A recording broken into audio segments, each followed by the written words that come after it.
गोरखपुर नाम का एक गांव हुआ करता था। उस गांव में ज्यादा लोग नहीं रहते थे। उस गांव में एक गर्भवती विधवा औरत रहती थी। उस औरत का नाम कमला था। कमला अपने घर में अकेली रहती थी। उसके पति की सारी जायदाद उसके नाम हो गई थी, पर सभी गांव वाले उस औरत को मनहूस औरत समझा करते थे और सभी उससे नफरत किया करते थे। एक बार कमला राशन की दुकान पर खाने का सामान खरीदने जाती है। भैया जी, जरा 1 किलो दाल चावल देना। अरे हाय हाय हाय हाय हाय, अरे मनहूस औरत, मेरी दुकान में अपशुगन करवाने आ गई क्या? हैं? चल जा यहाँ से, मैं कुछ नहीं देने वाला तुझे। भाग भाग यहाँ से, चल जा निकल। भैया जी ऐसा मत कहिए, मैं गर्भवती हूँ, मुझे खाने की बहुत जरूरत है, मुझे खाना दे दीजिए। दुकानदार कमला को वहाँ से धक्के मारकर भगा देता है। तभी कमला रोते रोते उस गांव के किन्नरों के इलाके में आ जाती है। गांव वाले किन्नरों को उसी इलाके में रखा करते थे, क्योंकि वो लोग किन्नरों को पसंद नहीं करते थे और उनके इलाके में रहने से मना करते थे। तो किन्नरों ने उसी गांव में अपना एक इलाका बना लिया था। जब किन्नर लोग देखते हैं कि एक गर्भवती महिला रोते रोते उनके इलाके में आ गई है, तो सारे किन्नर कमला के पास जाकर उसका हाल पूछने लगते हैं। क्या हुआ बहन, तुम्हारी गर्भवती अवस्था में इतनी बुरी हालत कैसे है? तुम रो क्यों रही हो?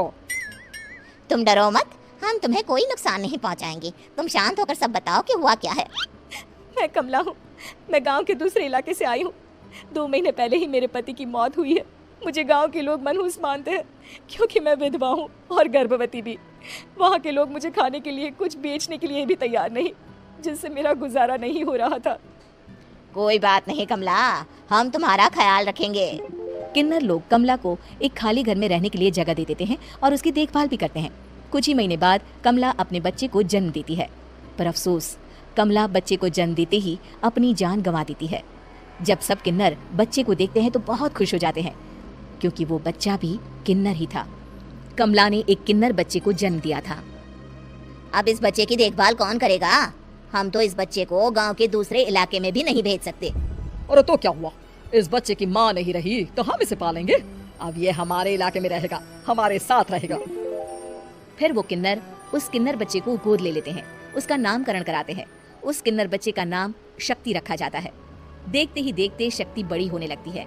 उसके रंग रूप बहुत सुंदर थे। वो बहुत सुंदर किन्नर दिखती है। एक दिन शक्ति एक किन्नर से पूछती है, माँ जी सुनिए ना, ये गांव के दूसरे इलाके में भी तो लोग रहते हैं, तो हम वहाँ क्यों नहीं जाते? हम उनसे अलग क्यों रहते हैं? शक्ति, क्योंकि वो लोग हमारे जैसे नहीं, वो लोग हमें पसंद नहीं करते, इसीलिए हम उनसे अलग रहते हैं। क्यों? वो हमें क्यों पसंद नहीं करते? मुझे एक बार उस इलाके में जाना है, मैं एक बार वहाँ जाकर घूम कर आऊँ। शक्ति, खबरदार, जो तू उस इलाके में कभी भी गई तो अपनी जान नहीं गंवाना चाहती तो उस इलाके में कभी कदम भी नहीं रखेगी, समझी? इतना कहकर वो किन्नर वहाँ से चली जाती है। शक्ति उस किन्नर की बात सुनकर बहुत रोती है। माँ जी ऐसा कैसे कह सकती है? उन्होंने इतनी सी बात के लिए मुझे इतना डांटा। अब तो मैं उस इलाके में जरूर जाऊंगी। फिर एक दिन शक्ति गांव के दूसरे इलाके में चुपके से जाती है। ये लोग तो हमारे जैसे ही इंसान हैं, तो ये हमसे नफरत क्यों करते हैं? जब शक्ति उस इलाके में पहुंचती है तो गांव के सारे आदमी उसके रूप से मोहित हो जाते हैं। वो लोग ये अंदाजा नहीं लगा पाते कि वो किन्नर है। शक्ति की सुंदरता देखकर सारे गांव वाले उसकी तारीफ करने लगते हैं। तभी गांव का चक्कर लगाने गांव के जमींदार का बेटा हर्ष वहां पहुंचता है। हर्ष भी दिखने में बहुत सुंदर होता है। जब हर्ष ने शक्ति को देखा तो वो भी उससे मोहित हो गया, और जब शक्ति की नजर हर्ष पर पड़ी तो वो हर्ष को देखकर मोहित हो गई। आपको पहले कभी इस गांव में देखा नहीं। इस गांव में आप नए हैं क्या? जी नहीं, वो मैं बस। तभी शक्ति बोलते बोलते रुक जाती है और मन में सोचने लगती है, अगर मैंने इनको बता दिया कि मैं दूसरे इलाके से आई हूँ तो वो समझ जाएंगे कि मैं किन्नर हूँ, इसलिए मुझे इनसे झूठ ही बोलना पड़ेगा। शक्ति हर्ष को कहती है, जी हाँ, मैं इस गांव में नई आई हूँ, यहाँ अकेली रहती हूँ। वैसे आप कौन है? आप भी इसी गांव में रहते हैं? जी हाँ, मैं इस गांव के जमींदार का बेटा हूँ।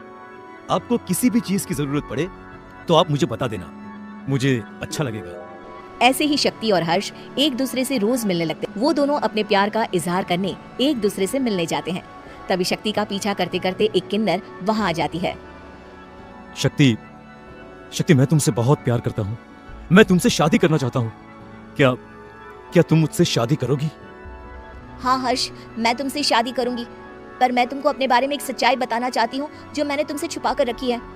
तभी उनके बीच में ही वो किन्नर आ जाती है। शक्ति, तेरी हिम्मत कैसे हुई ऐसा करने की?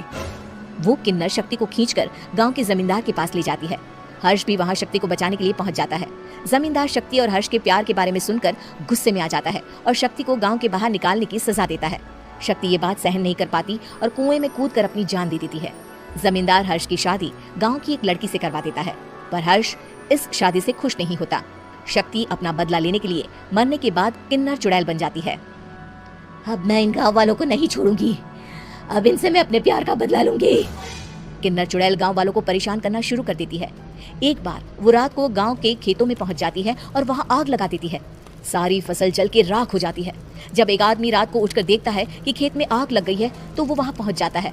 वो देखता है कि खेतों के बीचों बीच एक किन्नर चुड़ैल खड़ी है और वहां खड़े होकर ताली बजा रही है। गांव वाला किन्नर चुड़ैल को देखकर बेहोश हो जाता है। जब सुबह उस आदमी को होश आता है तो वो सीधा जमींदार के पास जाता है। अरे जमींदार साहब, अरे वो किन्नर चुड़ैल ने मेरी सारी फसल चला दी। अब मैं क्या करूंगा, क्या होगा मेरा?